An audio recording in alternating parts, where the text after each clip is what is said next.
नमस्कार, आप देख रहे हैं इंडिया डेली। आपके साथ मैं हूं किरण। ज्योति का कश्मीर कनेक्शन, बड़ा खुलासा उसी पर। और सीधे अब हम जम्मू कश्मीर का रुख करेंगे, जहां पर मेरे सहयोगी विवेक शांडिल्य मौजूद है। ओवर टू यू विवेक।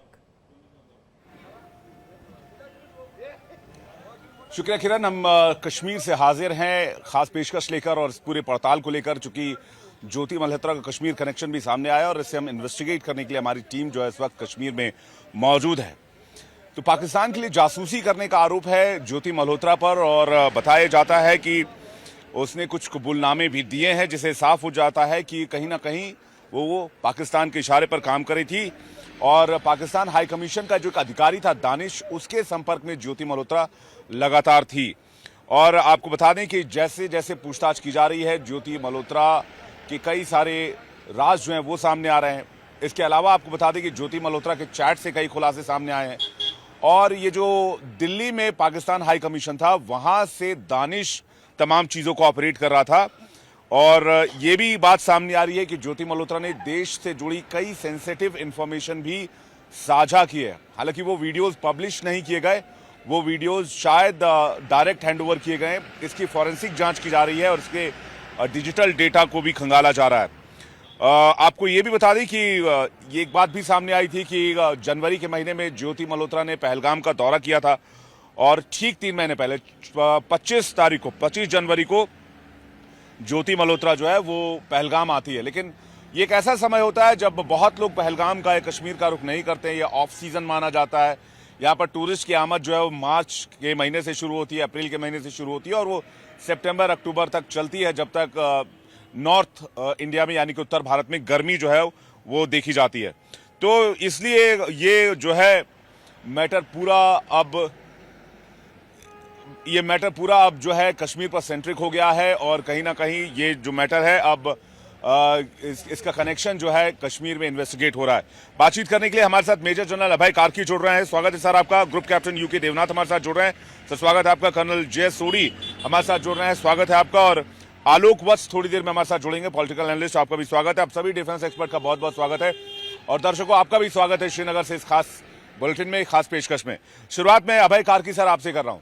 ये जो पूरा आप चेन देख रहे हैं जिसमें कि अलग अलग जगहों पर ज्योति का जाना और वहां के वीडियोस शूट करना, 4K में वीडियोस बनाना और वीडियोस भी 60 FPS होते हैं 4K के, यानी कि 1 सेकंड में 60 फ्रेम होते हैं, 60 क्लिक्स होते हैं, 60 पिक्चर्स आप निकाल सकते हैं।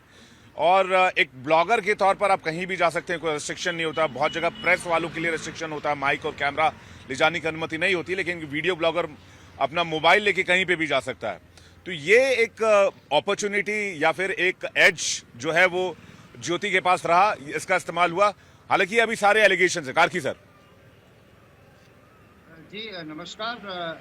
ये जो ज्योति मल्होत्रा का केस आ रहा है, इसमें परते दर परते जब निकलती जा रही है तो हमें उसके रोल का थोड़ा बहुत अंदाजा आने लग गया है कि उसका हैंडलर कौन था और उसके को कॉन्स्पिरेटर या फिर जो ये भी सेल था इसमें और कौन कौन थे। तो ये जो डैनिश है, जो PIO है, पाकिस्तान इंटेलिजेंस ऑपरेटिव, तो ये वहां पे वीजा डेस्क में बैठता था और ये वल्नरेबल पीपल को पकड़ता था। यानी वो लोग जो कि इतने वेल टू डू नहीं है या जिनकी कोई इच्छा है, उनकी वो इच्छा को पकड़ के एक इसने विधवा को फंसाया है, एक इसको फंसाया। ये लड़की जो है ये भी काफी बेचारी गरीब परिवार से है। इसकी माँ बचपन में मर गई थी और इसके पिताजी भी कारपेंटर या कुछ इस टाइप के थे, लेकिन इसकी एस्पिरेशन ज्यादा थी। और जब ये वीजा लेने गई, ये क्या बुलावे पे गई या वैसे गई, तो उस समय इसको लालच देके अपने उस पर कर लिया गया है। और क्योंकि ये वीडियो ब्लॉगर थी और पाकिस्तान का जो इंफॉर्मेशन वॉरफेयर है या नैरेटिव सेटिंग को बहुत स्ट्रांग है, तो उन्होंने बिल्कुल सही एक कैंडिडेट पकड़ा जो कि एस्पिरेशनल था, जो कुछ भी करने को तैयार था अपने यूट्यूबर एज ए यूट्यूबर, और उसके हाथ में कैमरा था जिससे कि आप वीडियोग्राफी कहीं की भी कर सकते हो और आप पे ज्यादा शक नहीं आता। नॉर्मल आदमी अगर कहीं मेरे कैंटोनमेंट के गेट पे फोटो खींचेगा तो हम बोलेंगे कौन है, लेकिन अगर कोई लोकल नोन यूट्यूबर है वो तो अंदर भी कई बार जा सकती है कि मैं इस काम के लिए जा रही हूँ। याद रहे ये हिसार की है और हिसार की क्या अहमियत है, हमारी जो पाकिस्तान के खिलाफ जो स्ट्राइक फॉर्मेशन है वो वहां पे हिसार में है। बहुत बड़ी कैंटोनमेंट है हिसार में। तो वहां पे से जब कोई जी। हरकत हो रही है, उनके पास क्या इक्विपमेंट है, कौन सी ट्रेनें लग रही हैं, वो बाहर जा रहे हैं या नहीं आ रहे हैं, कौन-कौन से नया वहाँ पे कुछ आ रहा है, ये चीज़ पे नज़र हुँ, रख सकती है। और हो सकता है इसको ये पता था कि मैं ये भेजूँगी, लेकिन उसके जो आफ्टर इफ़ेक्ट है ये इनको नहीं बताते हैं। इनको इतना ही बताते हैं, आप इस इलाके पे ये हमें क्लिप भेज दीजिए। मालूम ज़रूर है कि मैं पाकिस्तान को दे रही हूँ, लेकिन उसकी जो अहमियत है, स्ट्रैटेजिक सिग्निफिकेंस जो है, वो इनको नहीं बताई जाएगी, ना ही दूसरों के बारे में। दूसरा, इसको अभी पहलगाम भेजा, अब वो हुँ, 3 महीने पहले क्या एक्सीडेंटल था? जब ऑफ सीज़न में आप किसी जगह पे जा रहे हो हुँ, जिसमें 2 महीने बाद अटैक हुआ है, तो ये एक्सीडेंटल तो नहीं हो सकता है। और उसके अलावा मैं कल देख रहा था, ये मुनाबाव, जैसलमेर, जितने भी हमारे फ्रंट इलाके हैं, वहाँ सब जगह जाके इसने बड़े-बड़े ब्लॉग्स बनाए हैं। इंटरनेशनल बाउंड्री पे इसने जो हमारी फेंस है उसका, वहाँ पे हुँ। रेल के किनारे कैसे-कैसी हरकतें या क्या-क्या इंफ्रास्ट्रक्चर है, उनके बारे में बड़े इनोसेंटली इसने ट्रैवल ब्लॉग्स बनाए हैं, वेरी सेंसिटिव एरियाज़ में।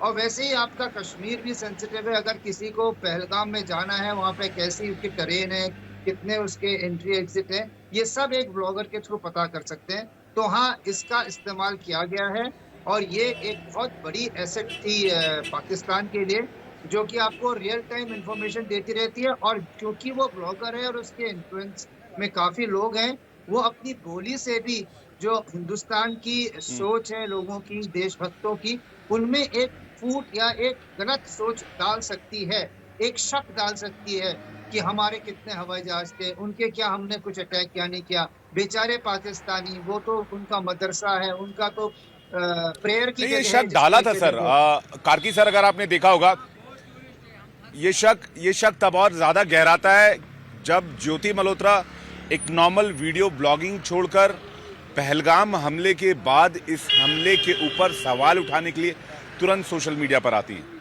पूरी देश ने वीडियो देखा, हमने भी वीडियो कई बार चलाया है। एक नॉर्मल यूट्यूबर जो यूट्यूब पर वीडियो ब्लॉग्स बनाती है या फिर जो जो कोई भी वीडियो ब्लॉग्स बनाता है, वो टूरिज्म पे बनाता है या ट्रैवलिंग पे बनाता है या फिर किसी डेस्टिनेशन को लेकर बनाता है। लेकिन जब पहलगाम में हमला हुआ, उससे ज्योति मल्होत्रा का क्या लेना देना?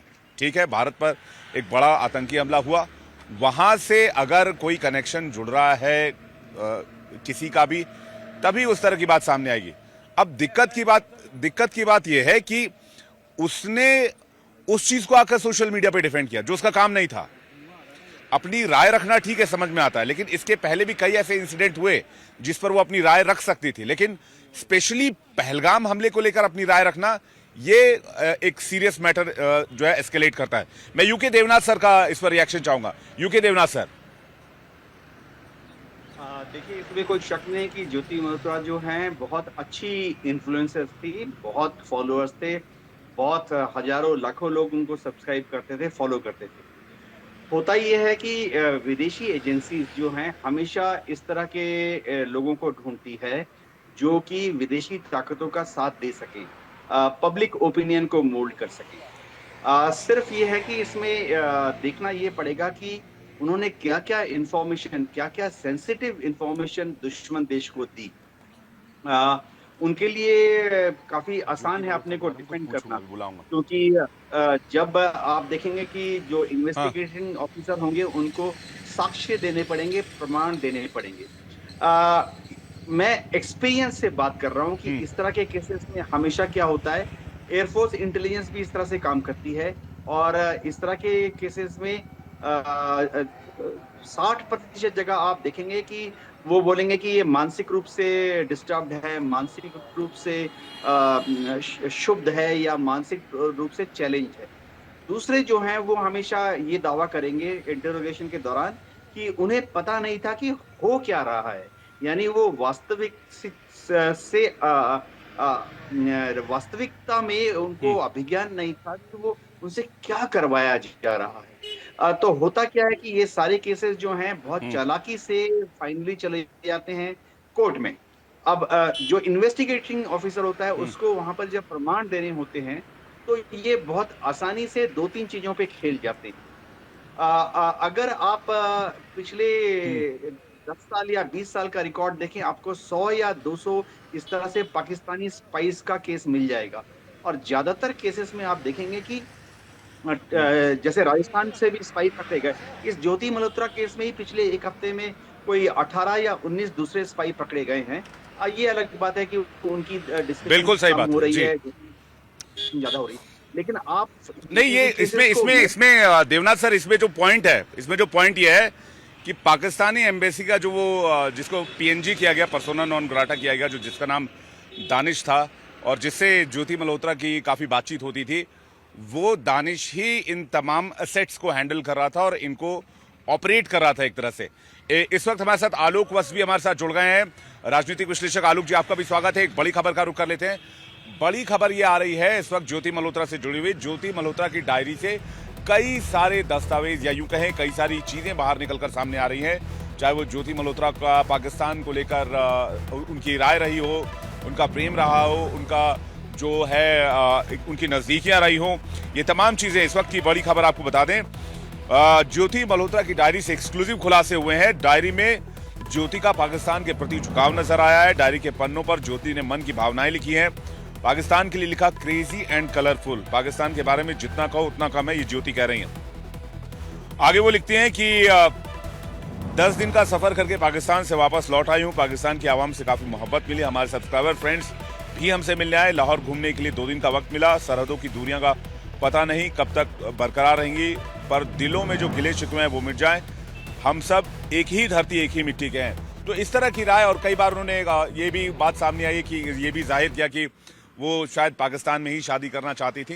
खैर, वो उनकी मर्जी हो सकती है, लेकिन ये कहीं ना कहीं दिखाता है कि उनका जो एक इंक्लिनेशन, जो झुकाव था, वो पाकिस्तान की तरफ था, और शायद इसी वजह से वो जाने अनजाने में वीडियोस अब शेयर किए हैं और क्या एविडेंस दिए हैं, ये जांच इस वक्त जारी है। रजनीश हमारे साथ जुड़ रहे हैं ज्यादा अपडेट के लिए। रजनीश, इस ब्रेकिंग न्यूज पर क्या अपडेट आपके पास?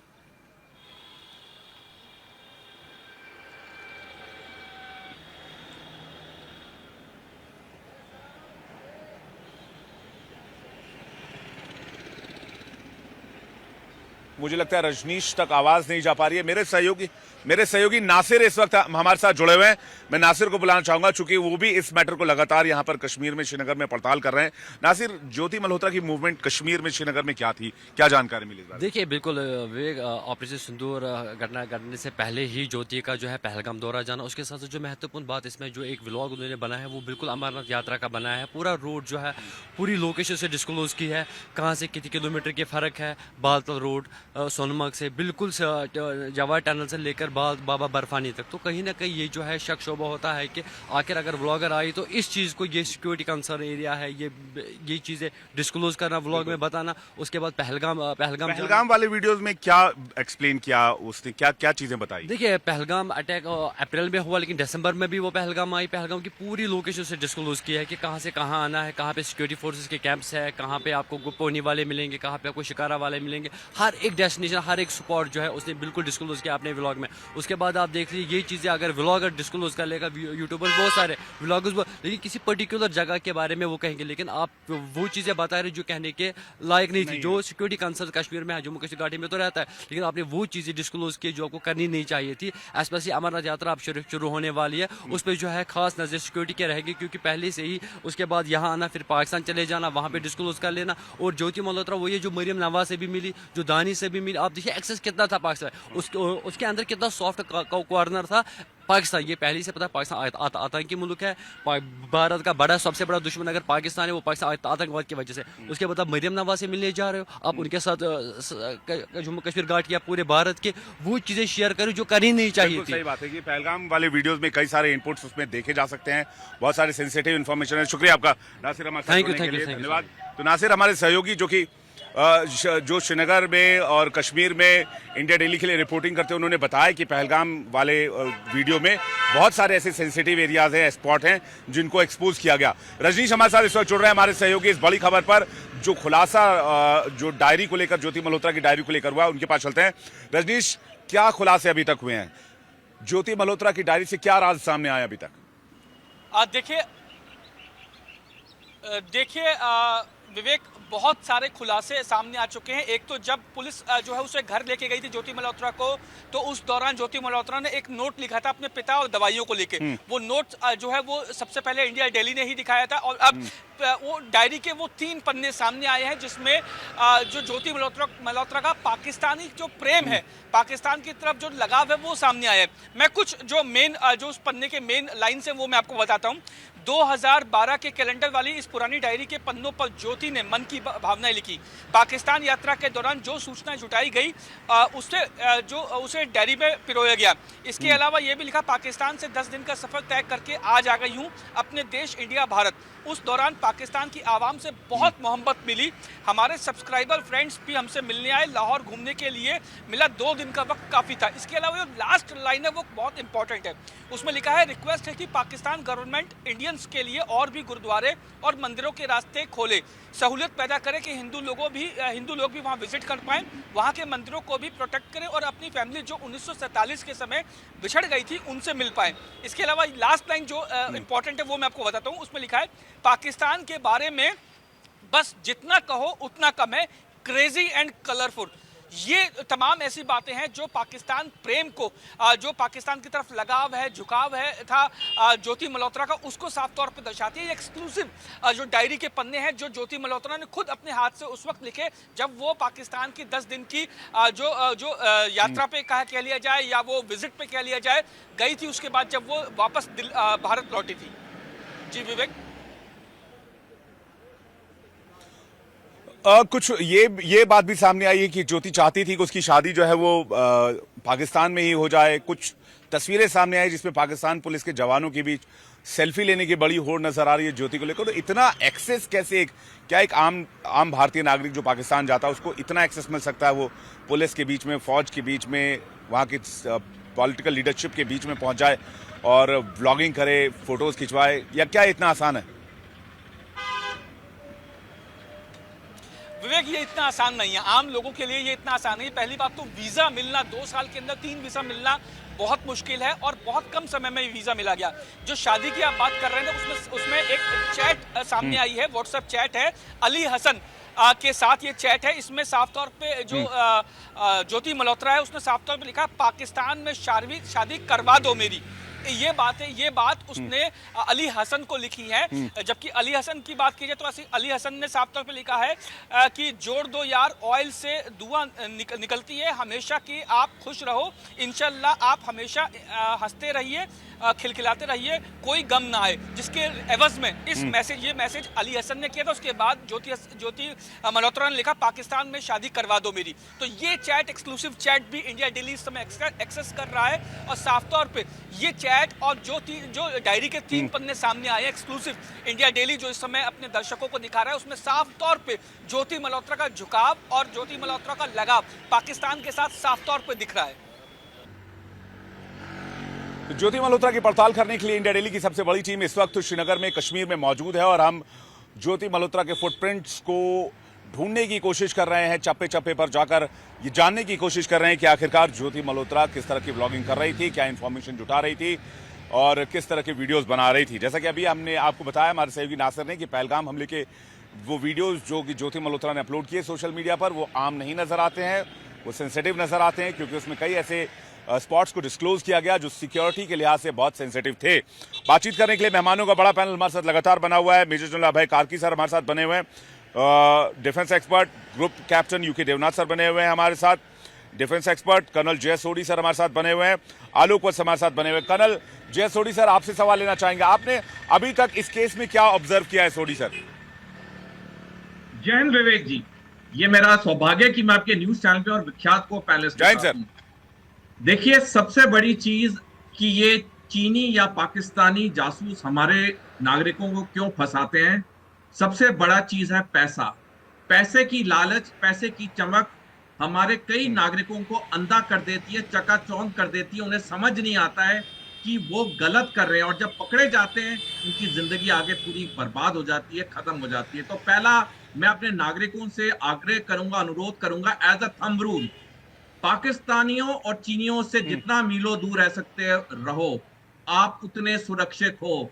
ये खासकर पाकिस्तानी जबान बड़ी अच्छी मीठी बोलते हैं, शेरो शायरी में आपको फंसा लेंगे, लेकिन जब आप पकड़े गए आपकी जिंदगी पूरी बर्बाद हो जाएगी। तो पहली चीज, इनसे आप मीलों दूर रहो। दूसरी चीज, अगर किसी कारण से आप इनके कांटेक्ट में आ भी गए सिर्फ उतना करो जितना आपको ऑफिशियल काम करना है, बस उससे 1% काम एक्स्ट्रा नहीं, क्योंकि ये जो लोग हैं ये आपको फंसाएंगे। हमें एक चीज याद रखनी चाहिए विवेक जी, औपचारिक तौर पे बेशक पाकिस्तान चीन हमारे दुश्मन देश नहीं है, लेकिन हैं वो हमारे दुश्मन ही। मैं कट्टरवादी बात कर रहा हूं, लेकिन ये हकीकत है। तभी हमारे लोग इतने फंसते हैं, क्योंकि उन्हें लगता है इनकी मीठी भाषा है, ये पैसा हम पे लुटा रहे हैं। देखिए, कोई भी इंसान आपको रुपए भी फोकट में दे रहा है, फ्री में दे रहा है, वो मतलब से दे रहा है। 1 रुपए दे रहा है, 100 रुपए वापस निकालेगा आपसे। अंग्रेजी में बड़ी प्रसिद्ध कहावत है, there are no free lunches. Free में फोकट में कोई किसके लिए आज की दुनिया में काम नहीं करता है। तो जब तक हमारे नागरिक ये चीज नहीं बांधेंगे, आए गए दिन ये फंसते जाएंगे। हमने देखा 2010 में एक आईएफएस ऑफिसर माधुरी गुप्ता, जो कि हमारे हाई कमीशन इस्लामाबाद में पोस्टेड थी, वो कैसे फंस गई और फिर उन्हें किसी प्रिटेक्स्ट पे भारत बुलाया गया, वो अरेस्ट हुई।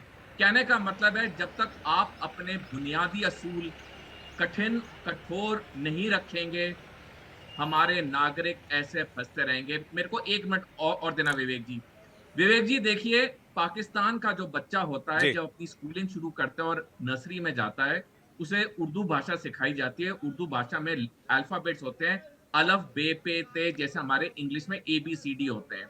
जब उन्हें जा शब्द सिखाया जाता है, जो अंग्रेजी का Z होता है, उसके आगे लिखा होता है किताब में जालिम, उसके आगे एक सिख आदमी की फोटो होती है जिसके पगड़ी पहनी है और लंबी दाढ़ी है। जब उसे डा सिखाया जाता है, जो इंग्लिश का शब्द होता है डी, उसके आगे डाकू लिखा होता है, उसके आगे एक हिंदू आदमी की फोटो होती है जिसने लुंगी पहनी है और उसके सर पे चोटी है। और नर्सरी के बच्चों को भारत का नक्शा दिया जाता है, कहा जाता है इस पैर के नीचे रौंद दो। यानी बचपन से ही पाकिस्तानी को भारत विरोधी नफरत, हिंदू धर्म विरोधी बातें, सिख धर्म विरोधी बातें सिखाई जाती हैं। जब वो बड़ा होता है, उसमें इतना जहर भर गया होता है कि वो कभी रिफॉर्म नहीं हो सकता। तो हमारी सुरक्षा इसमें ही है कि आप चीनियों से, पाकिस्तानियों से जितना मीलों दूर रहोगे, आप उतने सुरक्षित रहोगे।